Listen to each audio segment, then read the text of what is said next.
एक बड़ा ही धनवान आदमी एक गांव में रहता था। जैसे कि ज्यादातर पैसे वालों को होता है, इस धनवान सेठ को भी अपने पैसों का घमंड था।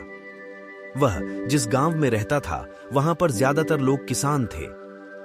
इन सभी किसानों के पास जितनी जमीन थी उससे कई गुना ज्यादा जमीन इस सेठ के पास थी।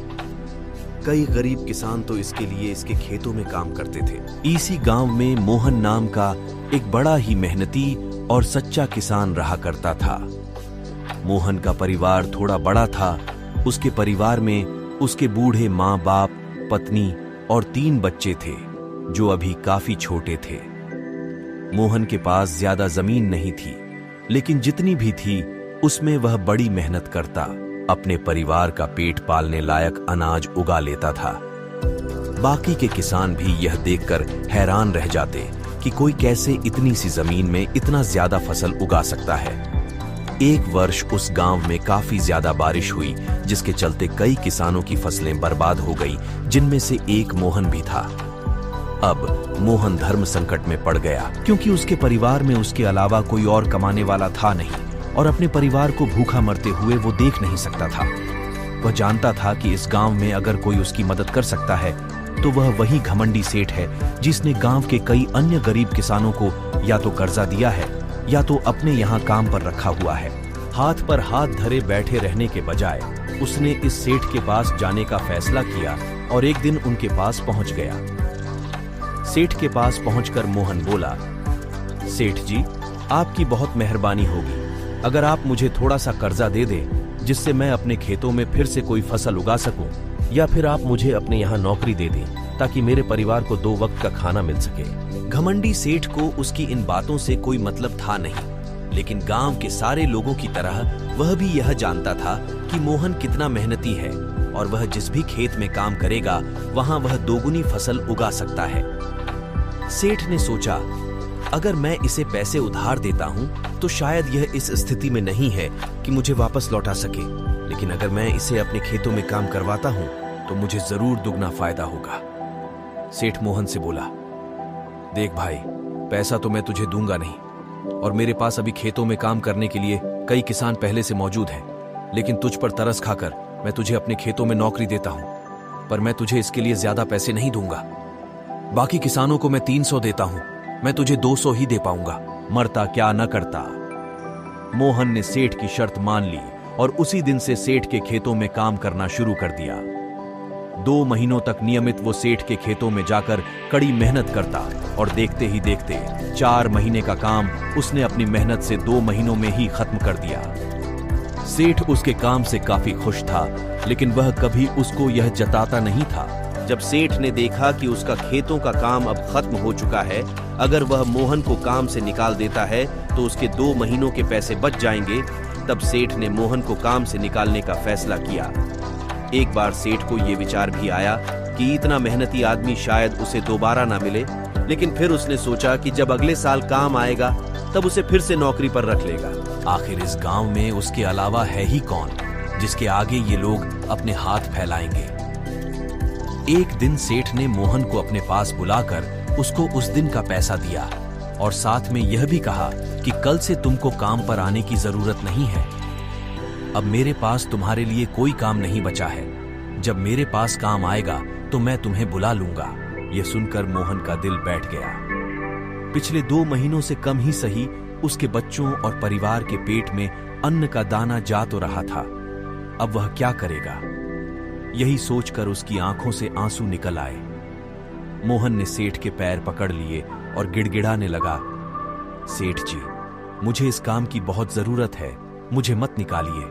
अपने मतलब से मतलब रखने वाला सेठ टस से मस ना हुआ। उसने खरी खोटी सुनाकर मोहन को वहां से चलता कर दिया और मन ही मन 2 महीनों की तनख्वाह बचने से खुश होने लगा।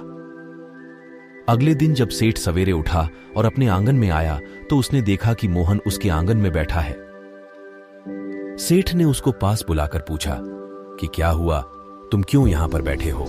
अपने मोहन बोला, सेठ जी, मुझे वापस काम पर रख लीजिए।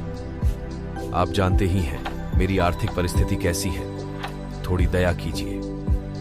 लेकिन सेठ ने उसकी एक न सुनी और फिर एक बार उसे बुरा भला कहकर वहां से जाने के लिए कहा। बेचारा मोहन अपना सिर नीचे झुका के वहां से चला गया। अगले दिन फिर यही घटना दोहराई गई। मोहन फिर सेठ के आंगन में बैठा था। सेठ ने फिर उसको वहां से जाने के लिए कहा। यही घटना अगले कई दिनों तक चलती रही। अब तो मोहन सेठ के निकालने पर भी वहां से नहीं जाता था और वहीं पर बैठा रहता था। एक बार सेठ ने उससे पूछ लिया, तुम कैसे आदमी हो? मैं तुम्हारा इतना अपमान करता हूं, लेकिन तुम्हें कोई फर्क ही नहीं पड़ता। तब मोहन ने सेठ से कहा, बुरा तो बहुत लगता है सेठ जी, लेकिन जब घर जाता हूं और भूख से बिलखते अपने माँ बाप और बच्चों को देखता हूं, तब यह अपमान मुझे कुछ भी नहीं लगता। इतना सब कुछ होने के बाद भी सेठ का दिल जैसे पत्थर का बना हुआ था। उसने मोहन को अभी तक काम पर नहीं रखा और ना ही उसका ऐसा करने का कोई इरादा था। एक दिन सेठ ने सोचा कि कुछ दिनों के लिए किसी और गांव चला जाता हूं ताकि मोहन से पीछा छुड़ा सकूं। अगले दिन मोहन के आने से पहले ही सेठ अपने परिवार को लेकर अपने किसी संबंधी के यहाँ चला गया और वहां पर 10 दिनों तक रहने के बाद फिर अपने गांव अपने घर वापस लौटा। घर लौटते ही सेठ ने आसपास हर जगह नजर दौड़ाई तो पाया कि वहां पर अब मोहन नहीं था। सेठ ने सोचा, मेरी तरकीब काम कर गई, लगता है मोहन से अब पीछा छूट गया है। हालांकि अब सेठ के द्वार पर मोहन नहीं बैठा था, लेकिन मोहन का विचार अभी भी सेठ के मन में घर कर बैठा था। सेठ सोच रहा था, मोहन इतनी जल्दी हार मानने वाला आदमी तो नहीं दिखता है। उसके साथ क्या हुआ होगा? क्या उसे कहीं कोई और काम मिल गया होगा? या फिर और कुछ? इन विचारों ने सेठ को बेचैन कर दिया और आखिरकार सेठ को मोहन की खबर लेने के लिए गांव में जाना पड़ा। सेठ को मोहन का पता नहीं मालूम था, इसलिए अड़ोस पड़ोस के अन्य किसानों से पूछने पर पता चला मोहन घायल हो चुका है और अपने घर पर आराम कर रहा है। सेठ ने जब उसके घायल होने का कारण लोगों से पूछा तो सेठ को पता चला कि जब सेठ अपना घर छोड़कर किसी और गांव में गया था, तब बंद घर देखकर कुछ चोर उसके यहाँ चोरी करने आए थे, जिनको रोकने की कोशिश करते हुए हाथापाई में मोहन चोटिल हो गया था।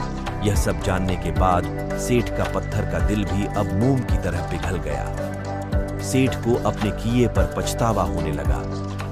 सेठ ने अपने आप को याद दिलाया कि कैसे उसने एक शरीफ और सच्चे आदमी को ज्यादा काम करवाकर भी उसको पूरा पैसा नहीं दिया और जिसको गले से लगाना चाहिए था उसे ठोकर मारकर भगाता रहा। सेठ मोहन का घर का पता पूछकर उसके घर पहुंचा तो देखा कि मोहन की घर की हालत बहुत खराब है।